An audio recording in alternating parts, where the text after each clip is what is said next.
Next, on Lectures in History, American University professor Ibram Kendi teaches a class about Malcolm X's views on Africa. Kendi argues that through the 1960s, Africa had been associated with a lack of civilization, and describes how Malcolm X advocated for African Americans to have a more positive view of Africa in order to develop better self-esteem and combat racism. So today we're going to be, of course, reviewing and discussing a section that really talks about Malcolm X's views on Africa and even the Middle East. And, of course, we read a few of the letters that he sent home when he was traveling in 1959 as well as in 1964 in Africa as well as the Middle East, as well as a few speeches that he made, one in 1959 and another in 1965 before he was killed, that really sort of talked about his viewpoints on Africa.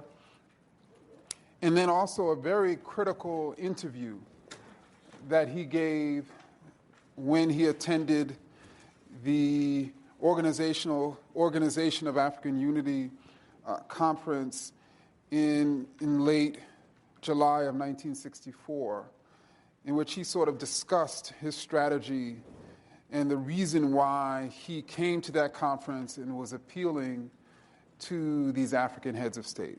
So hopefully everyone's read and listened to these speeches, and so we could really sort of get a sense of Malcolm X's viewpoints on Africa. But really, I think in order for us to really understand why Malcolm expressed some of the things he did in these letters, because in many ways we see that he's sort of arguing against particular ideas within the black community that were widespread in Africa. It's critical for us to have a very good vantage point of how Americans, and more specifically black Americans, were thinking about Africa in the late 1950s, early 1960s.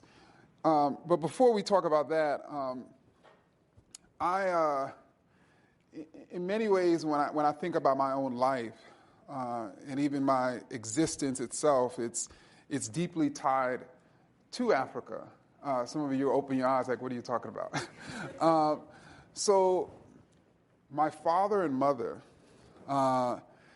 they actually attended this concert together, and they had met before the concert a few times, but they sort of reconnected after this concert that happened in December of 1973. You smiling? I can't tell what happened, how my parents hooked up. So my father approached my mother.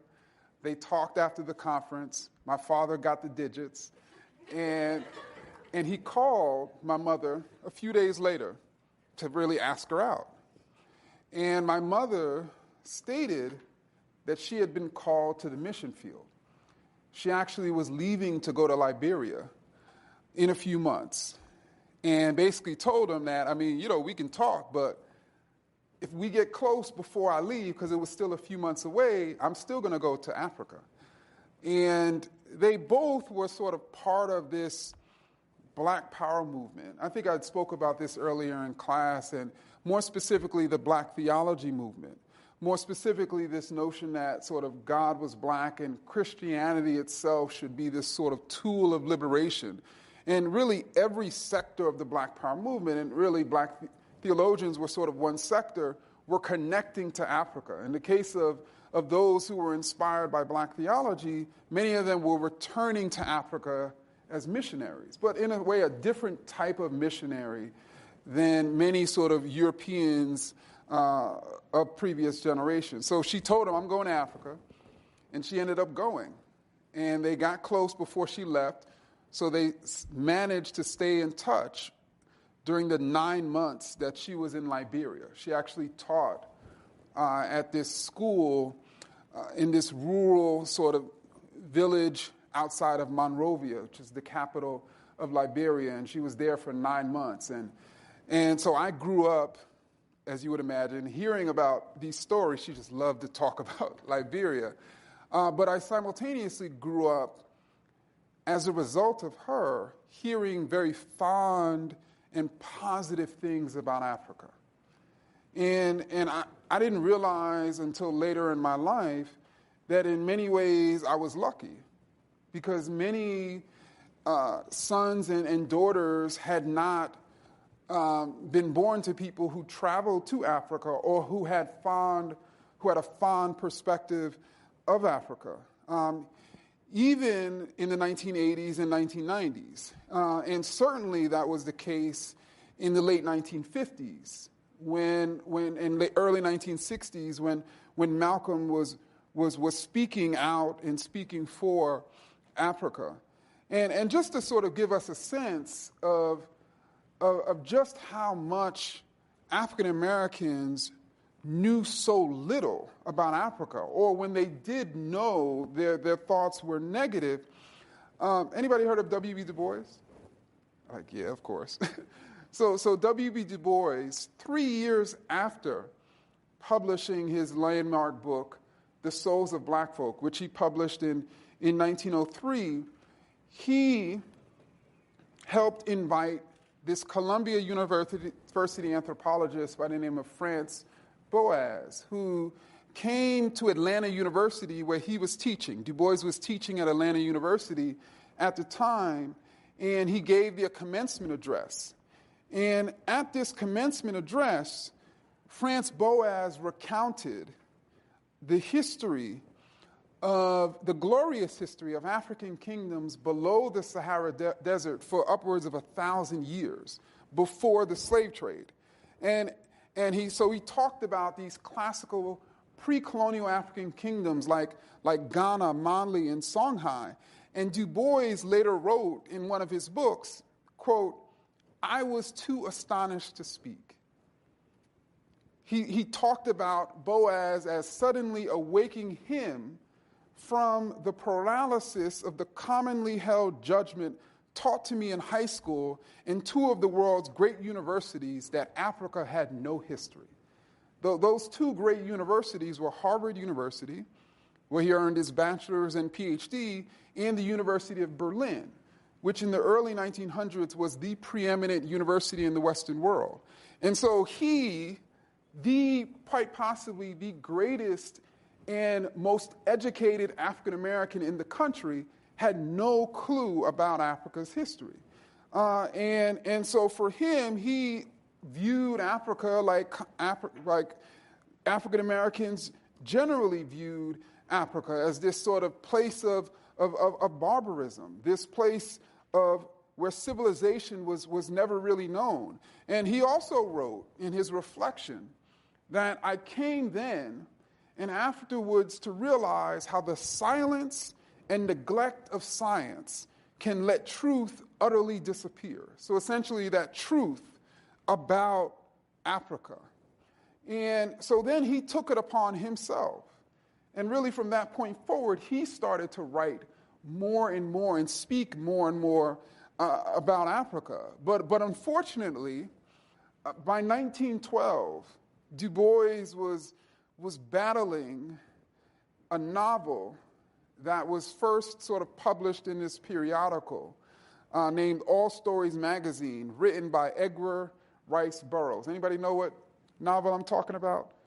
It became an instant sensation, and this novel, more than any other cultural product of the 20th century, locked the concept of the animal African into the American mind. The main character in this novel was Tarzan.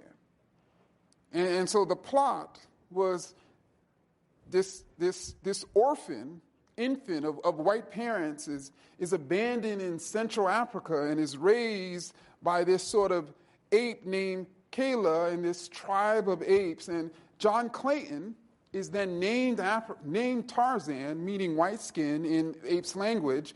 He grows up, he becomes the ape tribe's most skilled hunter and warrior. He somehow finds his parents' cabin and teaches himself to read while his body is being chiseled away from this sort of savage upbringing. He quote, his straight and perfect figure, I'm narrating the book, muscled as the best of the ancient Roman gladiators, must have been muscled and yet with the soft and sinuous curves of the Greek god. So this is how he's sort of being narrated in this text. And so essentially, this plot is somewhat similar to a recent film.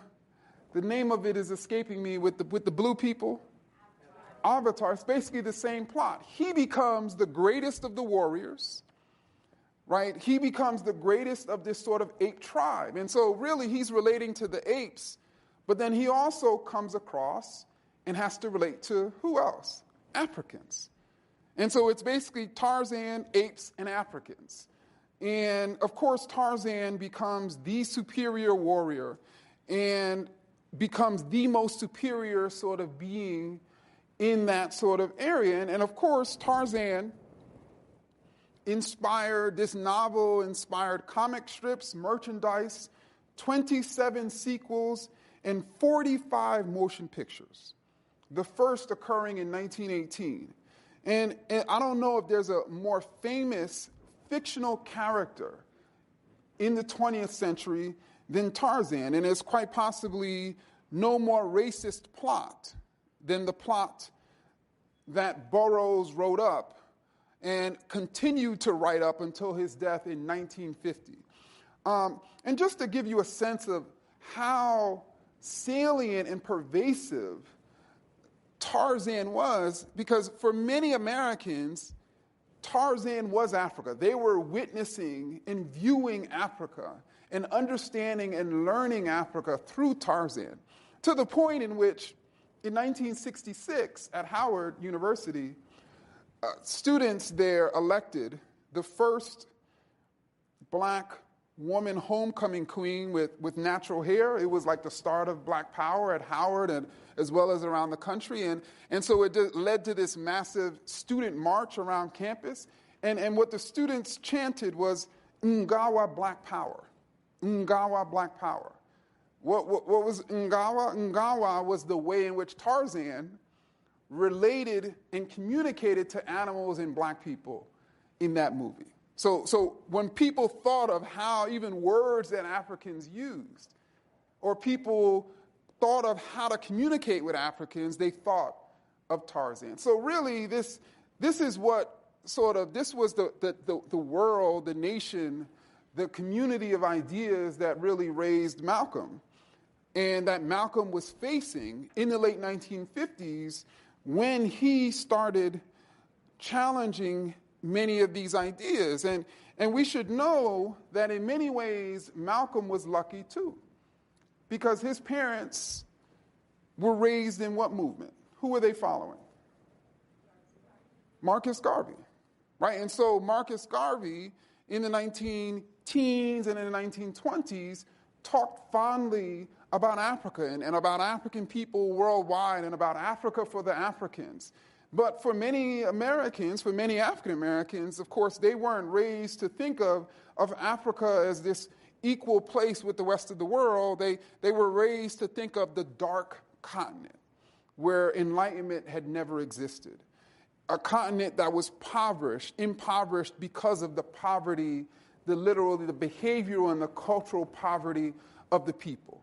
The African was synonymous with the savage, and the savage was synonymous with the animal, and the animal was synonymous with the African. And so as a result, many, as I stated, African Americans did not want to be associated with those savages, those animals, and more so wanted to be associated with civilization, with America.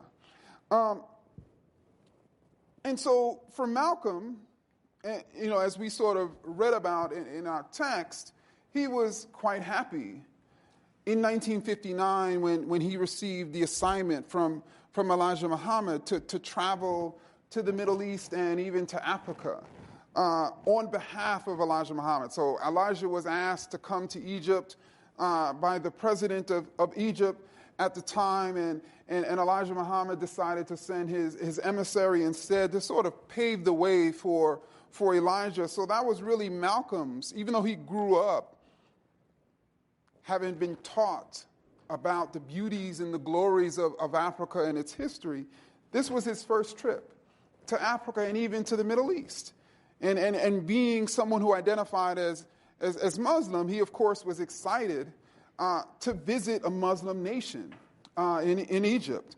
And he also hoped and planned when he arrived, when he planned his trip to go on a Hajj as well. So he arrives on July 4th in Egypt, but immediately, of course, falls ill. And so he's not able to travel to Mecca, but he's able to spend more time in Egypt, as well as he traveled to Saudi Arabia. And this is one of the more critical periods in Malcolm's life. And we wouldn't necessarily see the effects of it in his public rhetoric, but according to many biographers of Malcolm, this was a critical period as he lived and observed in these Muslim nations, because he began to see how much Nation of Islam's theology and traditions and practices was so unorthodox. And so, but of course, he couldn't necessarily publicly speak out against those traditions and policies, but he certainly saw that the distinctions when he was in Saudi Arabia as well as in Egypt. But one thing that I think struck him about Saudi Arabia, and of course he wrote back about this, was all of the variety of skin colors that existed in Saudi Arabia. He stated it was almost like Black America. You have the lightest of people as well as the darkest of people in this letter home. And he talked about that almost all of these Saudi Arabians would be, quote, Jim Crowed at home. And what he was seeking to do is make this sort of connection between people in the Middle East with African Americans, just as he would try to make a similar connection to African people with African Americans, specifically making the case that African people were concerned and were looking into and were studying what was happening to African Americans in the United States. He argued, of course, in his letter home from the Sudan when he visited there in 1959, that he wanted African Americans to realize that Africans cared about them. And I think he talked about how he was trying to fight against this U.S. propaganda that, of course, was saying, oh, don't worry about those Africans because they don't care about you. Meaning that's what it was saying to African Americans, and they were saying the same thing in Africa. In other words, those African Americans don't care about you either. He also sort of made very plain what people in Africa thought about the condition of African Americans. He writes that the African finds it difficult to understand why, in a land that advocates equality, 20 million Black Americans are without equality. Why, in a land classing itself as a leader of the free world, 20 million Black Americans are not free. Why, in a land, colleges and all forms of educational opportunities, 20 million Negroes need Army escorts to accompany them to many of these institutions. And then he ends this letter stating, here in Africa, the all-seeing eye of the African masses is upon America. And this would become a theme sort of throughout his speeches over the next 5 years, making this case that to African Americans, Africa cares about you.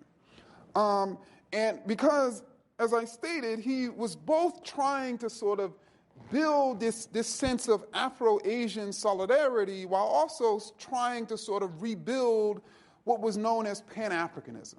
And really the Pan-Africanism of Garveyism, this notion that African people worldwide have this sort of collective shared identity, this collective shared political sort of interest, this collective shared cultural similarities. And so essentially, African people worldwide need to care about each other, need to struggle for each other, and need to come together for each other.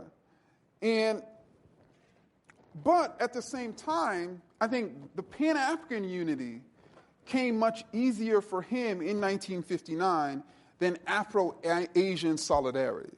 Because from the standpoint of the Nation of Islam and Elijah Muhammad, he was arguing that the solution to the Negro problem was a separate black state.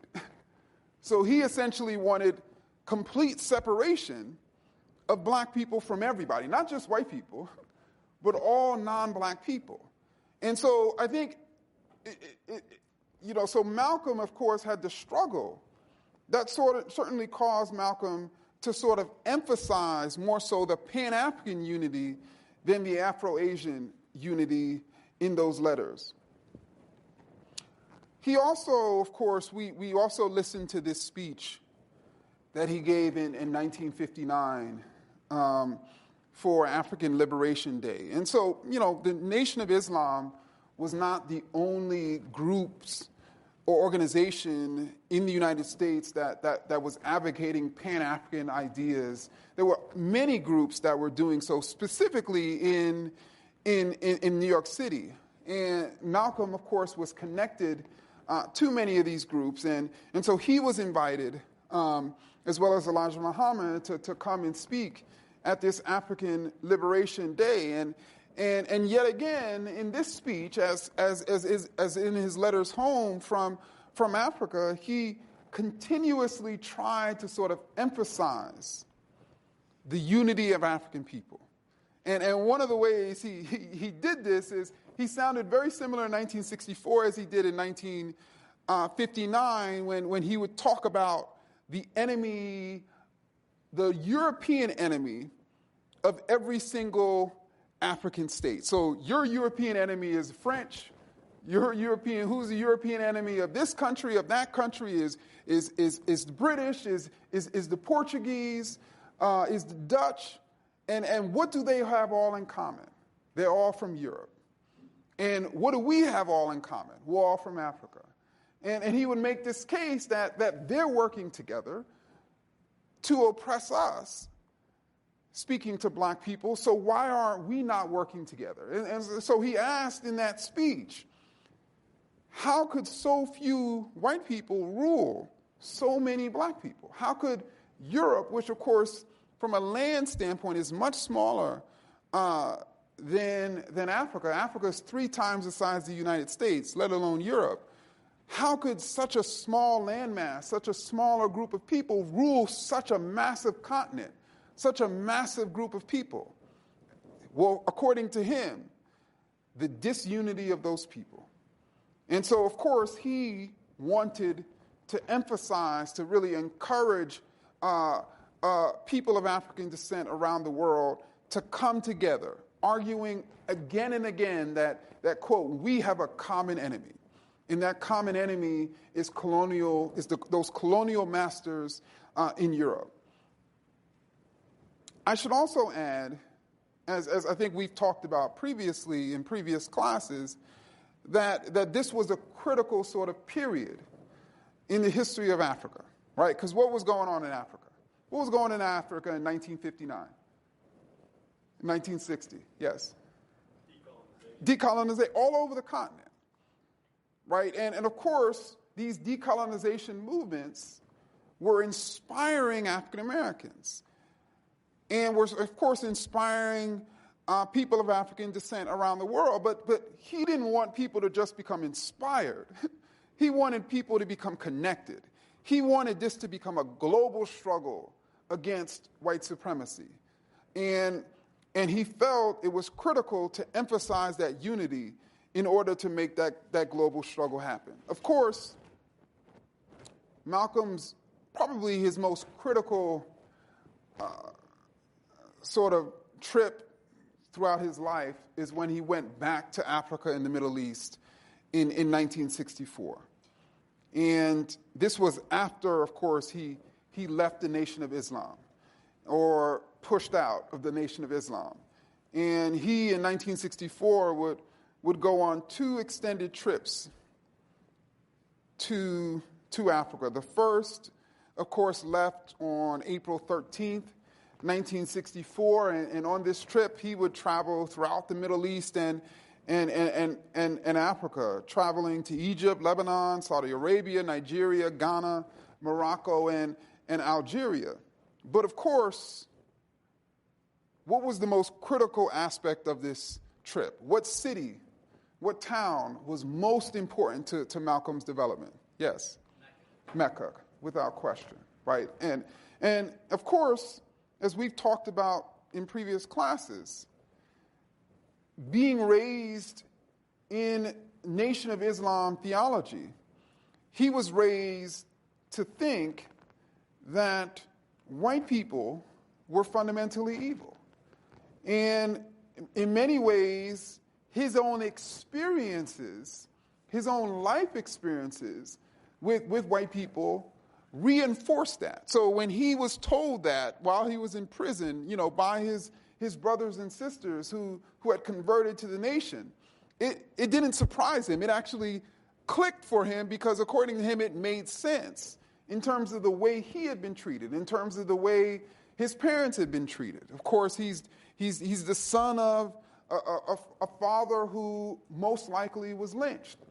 Some of his uncles were lynched in Georgia.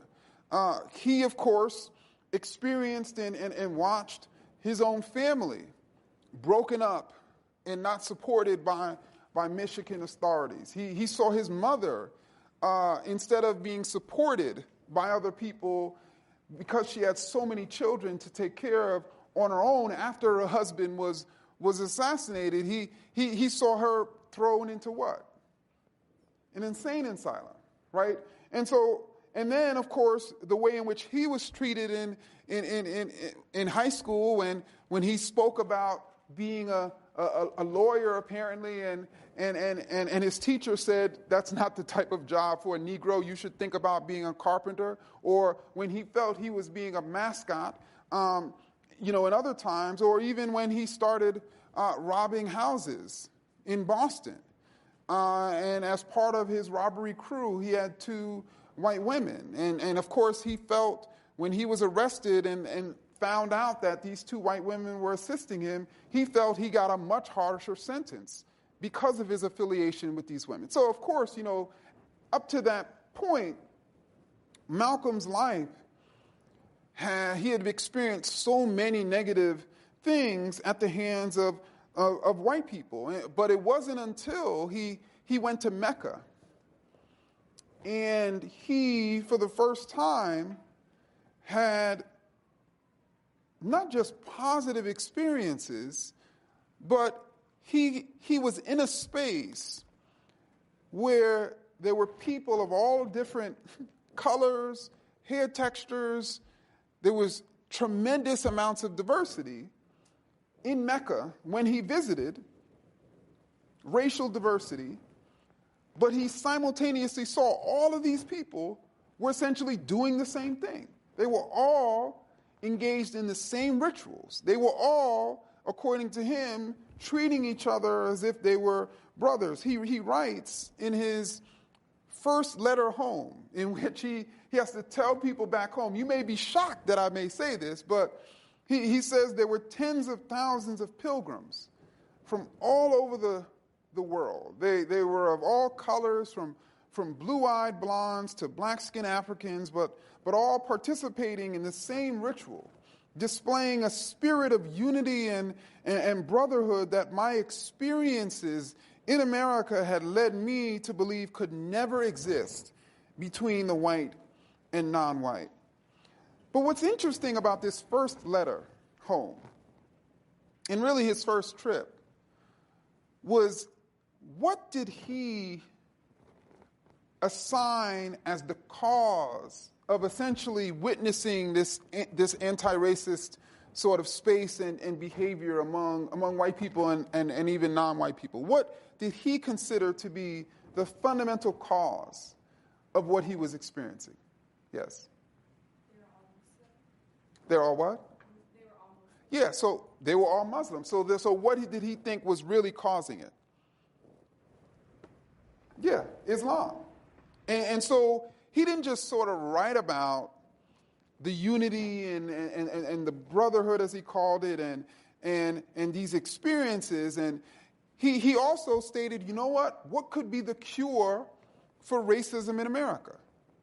He made the case that Islam could be the cure for racism in America. Now, of course, many black people in multiracial Muslim nation would have probably had issues with that type of statement, but he, of course, offered that as a solution to the racial problem in America. And as you would imagine, if you go on a Hajj and you have that type of incredible religious experience, which of course is supposed to be for Muslims, he was, I think, in many ways trying to fuse his religious experience with the political experience he just experienced. And I think that was the way in which he was able to do so. Yet again, when he of course ventures to some of the African nations, he again pushes back against what he calls this propaganda that Africans are not interested in the plight of Africans. He writes back home, our African brothers and sisters love us and are happy to learn that we are also awakening from our long sleep and developing strong love for them. I don't know if y'all noticed from specifically these readings for this week, like we like to talk about people being woke today. Well, Malcolm was talking about that, right? 60 years ago, 55 years ago, the concept of being awake, right? That was almost in everything we read, right? This concept of African people, of African Americans in particular, waking up to reality. So I don't want y'all to think y'all just originated woke, right? So another interesting aspect, I think, of these letters he wrote home on his first visit in 1964 was what was ironic to him about integration. You remember reading that? Like he talked about him coming across white people in Africa, and he talked about them trying to integrate into Africa's wealth and beauty. At the same time, they are what? Denying or spitting on African Americans who are trying to integrate with them. And so he really beat home this contradiction. And really, I think in many of his speeches on Africa, he would typically come back to this point, specifically the first side of the point. Because when he was an evangelist for Africa. And so in his speeches, when he would try to speak about the beauties of Africa, he would say things like, why do you think Europeans are there? Why do you think they keep coming there? They keep coming there because it's so beautiful. And you're the one. And so, and it would be a very sort of seductive and engrossing concept when he would talk about how white people are trying to integrate into Africa, especially when he's speaking to black people who think that white people are going to go to places that they consider to be beautiful and what's best. So it actually, it meets them precisely where they are and takes them where he wants them to go, which is to have a better viewpoint about Africa, that Africa is wealthy and beautiful, and that is why white people are there. That's why they're fighting and they're dying to keep their African colonies. They want to stay in Africa. And he kept hitting home, again, these contradictions, which I thought were, of course, critical to his philosophies on Africa. But he wasn't like Garvey in a very public sense. And what I mean by that is he didn't speak about African Americans returning to Africa physically. How did he want African Americans to return to Africa? In what sphere? So he said not physically, but in what way did he want African Americans, to return to Africa? Yes. Mentally? Yeah, mentally. I mean, for the lack of a better term. He would say to African Americans that you left your mind in Africa. You left your language in Africa. You left your culture in Africa. You left who you are in Africa. I'm trying to, do I sound a little bit like Malcolm? So of course, if you make the case to people that they have left something somewhere, right, and specifically talking about culturally and philosophically, he was urging them to what? Go back there and get what you lost, right? And this was critical to him. This sort of cultural and philosophical return to Africa was absolutely critical to Malcolm X's ideas, because he felt it was critical to black people developing a strong sense of what? Yes? Solidarity. Not just solidarity, but he wanted each and every individual black person, he felt by them developing a more positive sort of viewpoint towards Africa, they would develop a more positive viewpoint to what else? Themselves. That was, so he, of course, made that conceptual, and of course that speech that we heard him give in one of his last speeches in 1964, he would make this point again and again. He, of course, in that speech, in many speeches, he would, and I think even last week, that run in which he was like, who taught you to hate yourself, right? Who taught you to hate the hair on your head? Who taught you to hate the color of your skin? Who taught you to hate your, am I getting Malcolm a little bit better? Is that better? Do I have my Denzel? No, but, and so he would constantly talk about what we now call internalized racism. He would constantly talk about how black people thought that there was something wrong with black people, how black people thought black people were inferior, how black people thought that there was something wrong with themselves and the way they looked and the way they acted, and they felt they needed leadership or to be led by white people. And he thought all of these ideas, all of these racist ideas that black people consumed, that black people reproduced, were directly tied to their perspective on Africa. He thought that was, of course, the root of it all. He thought that was the rug, and if he just swept up that rug up from under them, then black people in America could start having a more positive conception of self. And of course, there's a tremendous amount of truth to this idea. I mean, throughout African American history, I mean, we of course learned about Du Bois, what Du Bois thought in 1906. To give another example, in 1817,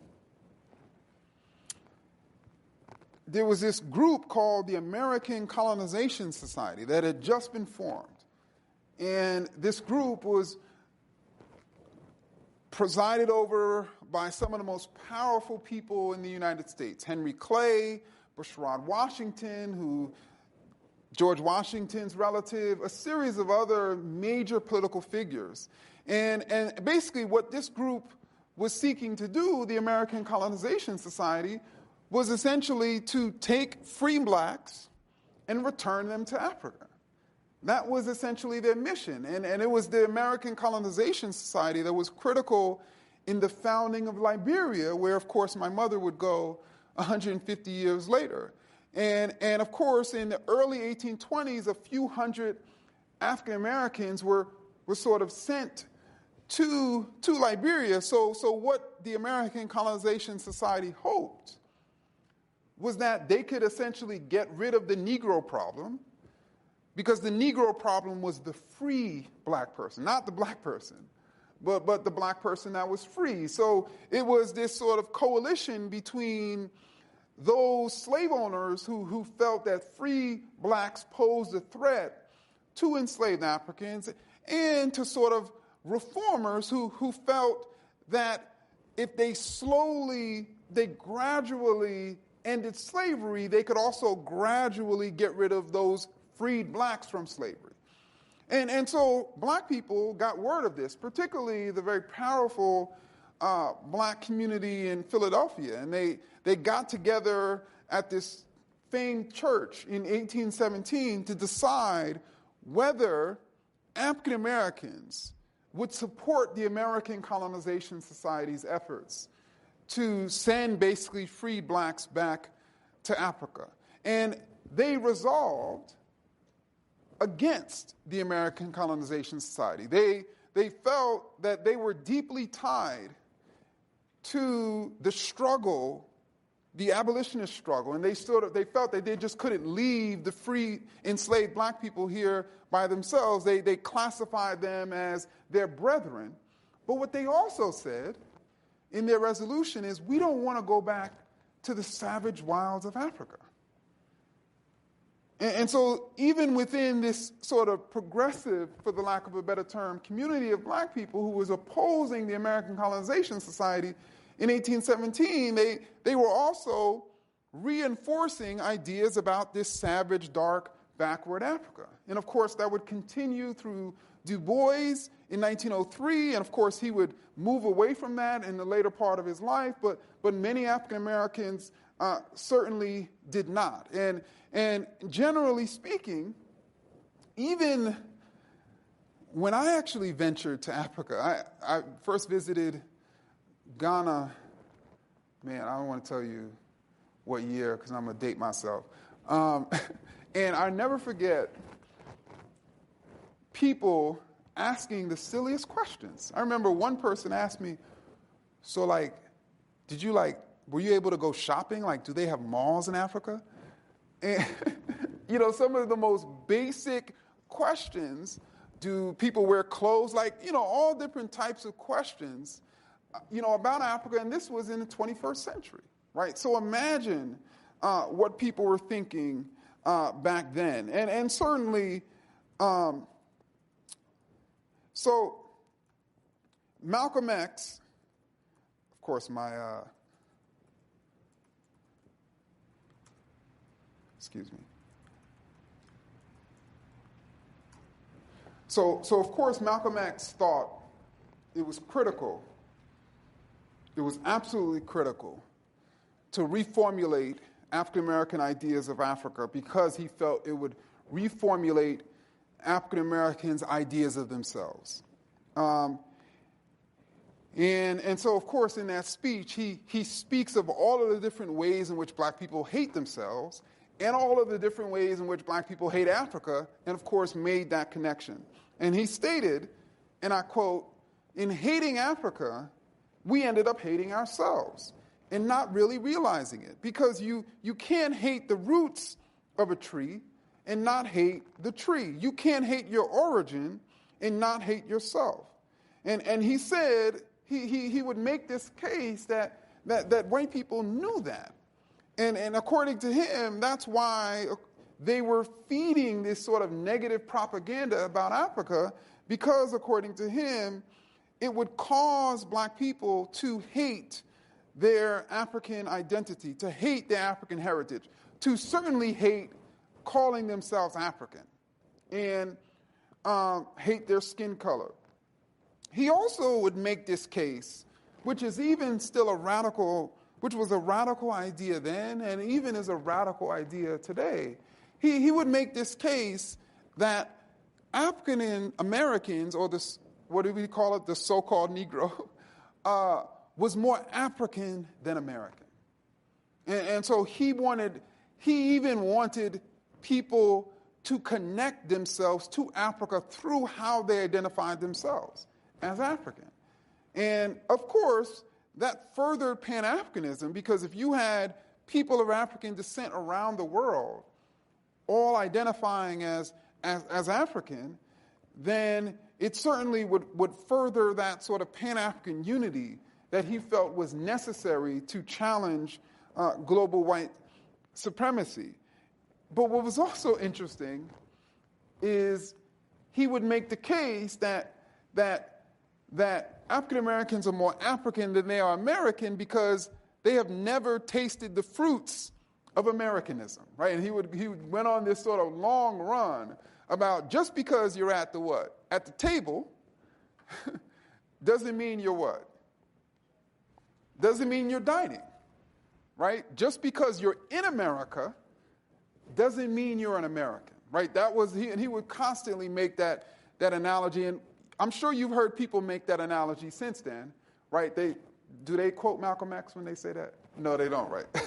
So I think that, this was sort of critical. And I think finally, he also wanted African Americans to have a positive perspective, or realistic perspective, I should say, on Africa, because he believed, particularly by 1964, that Africa and newly decolonized African nations would be critical in African Americans finally gaining what he called their human rights, finally gaining their freedom. And what's important for us to understand is how and why he thought that the world, specifically Africa, could play a leading role in the redemption, in the improvement, in the advancement of African Americans. And that's why I wanted you to sort of read that interview he gave in July of 1964 when he was attending the Second Organization of African Unity Conference in Cairo, Egypt. Because he talked about, and I quote, "It was always the world pressure that was upon America that enabled black people to go forward. It was not the initiative internally that the Negro put forth in America, nor was it a change of heart on the part of Uncle Sam. It was world pressure." And what he was arguing is actually something that historians and other scholars have been finding there's a tremendous amount of truth to, which is that though we're taught this sort of civil rights narrative that by the mid-1950s, Americans began to recognize that Jim Crow segregation and that mass disenfranchisement was wrong, was morally wrong, and that these sort of struggles and movements were able to persuade Americans in how wrong it was, which then led to the Brown v. Board of Education decision in 1954, which, of course, declared segregated schools unconstitutional, which we're taught led to the Civil Rights Act of 1957, which we're told led to the Civil Rights Act of 1964, which we're taught led to the Voting Rights Act of 1965, that people recognized that powerful Americans, that Americans writ large, recognized that this problem was bad. And that essentially in recognizing that through the civil rights movement,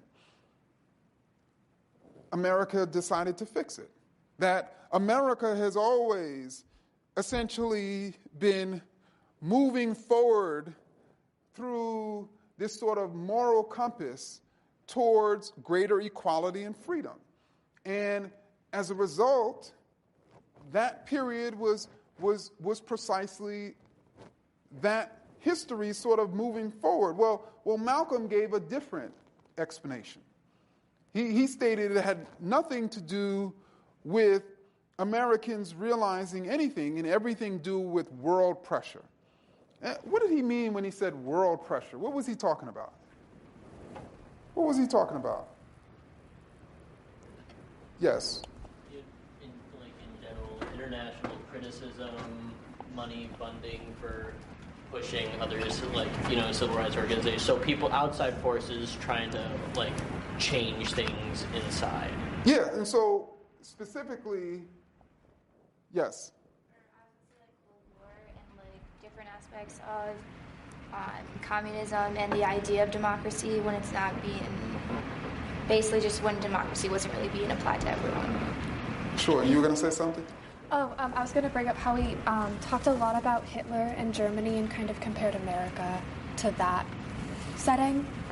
Yeah, going back to the Cold War, so you had, particularly after World War II, all of these nations, all of these places that were decolonizing in Asia, in Latin America, and certainly in Africa. And you had these two great superpowers, the United States and the Soviet Union, who, in many ways, the Cold War itself was these two forces not only battling each other for global supremacy, but also seeking to woo these newly created and sovereign nations around the world. And of course, part of America's pitch was that it's the land of what? Freedom. It's the land of equality. And for many of these nations who after World War II saw soldiers black soldiers who fought in World War II coming back to places like Georgia and getting lynched, or who saw the ways in which that black woman who tried to desegregate the University of Alabama in the mid-1950s, when they saw the treatment, when they saw the brutality, because this brutality and treatment, particularly in the 1950s and early 1960s, were being circulated in newspapers and media organizations around the world, it contrasted deeply with the United States pitch. It contrasted with that pitch.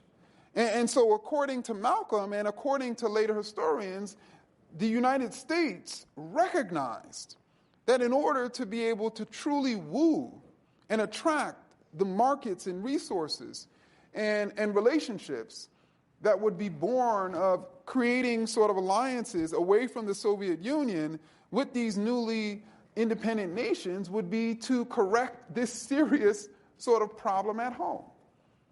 And so that's the case that sort of that is what Malcolm believed was the fundamental engine of change, of civil rights change, world, global pressure. And I think it's critical for us to understand that, to understand why he was so focused on getting African Americans to think positively about Africa. Because he saw African Americans' liberation as coming through Africa, specifically the United Nations. And so when he, of course, spoke, or I should say created or wrote a letter, an appeal to these African heads of state who gathered together in July of 1964 for the Second Organization of African Unity Conference, he appealed to them, literally, and he described African Americans to them as quote, their long-lost brothers and sisters. He argued this again and again, but I think the line in which he said over and over again really was, our problems are your problems. And he said this in this appeal over and over again, speaking to these African heads of state. And he spoke about the brutality and the racism that African Americans were experiencing, but then he also talked about the brutality and racism that people from Africa were experiencing when they visited the United States. And what was interesting is he would talk about, you were mistaken for an African American, and so they brutalized you. Remember, he wrote about that, and so he, of course, was making the case that what African Americans were lacking was fundamentally their human rights. And the reason why he emphasized human rights, even though civil rights was the term of the day, was because that would then allow him to connect what African Americans were seeking to what these African heads of states of newly decolonized nations were seeking. That really the decolonization movement itself was a movement for human rights. The human rights to have sovereignty over your own land, to have the ability to control your economy, the ability to elect your own leaders, the ability to not be someone else's colonial subject. And he wanted his fundamental goal in writing this appeal, in bringing African people worldwide together, in causing African Americans to release themselves from anti-African ideas, was the sort of grand plan for Malcolm in the last year of his life. Was he wanted these African heads of states to help him bring the U.S. government before the UN, before the United Nations, to charge the U.S. with violating the human rights of 22 million African Americans. He wanted, essentially, the U.S. to be brought before the world stage and ridiculed in the 1960s in the way South Africa had been brought before the world stage in the United States in the 1960s in ridicule. And he spoke directly to that in this appeal to these African leaders and stated that, quote, South Africa is like a vicious wolf, openly hostile towards black humanity. And I should preface this with, he actually said did he say America was worse or better than South Africa? He said it was worse than South Africa. And he made this case that America was worse than South Africa because at least South Africa, he says, South Africa preaches segregation and actually segregates, while America preaches equality and segregates. And so for him, they were doing the same thing, but one was not openly admitting to what they were doing. But he also sort of said that South Africa is like a vicious wolf, openly hostile towards black humanity. America, he said, is cunning like a fox, friendly and smiling, but even more vicious and deadly than the wolf. And so, of course, he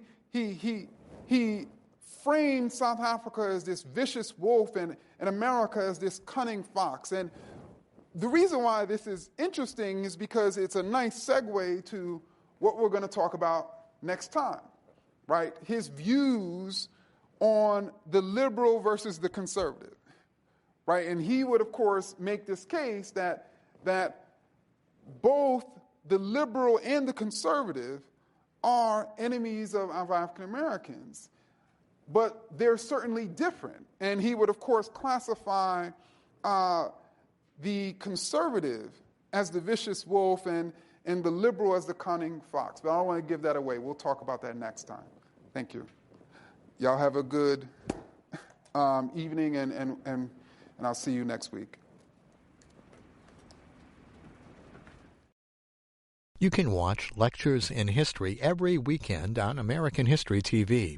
We take you inside college classrooms to learn about topics ranging from the American Revolution to 9/11. That's Saturday at 8 p.m. and midnight Eastern on C-SPAN 3.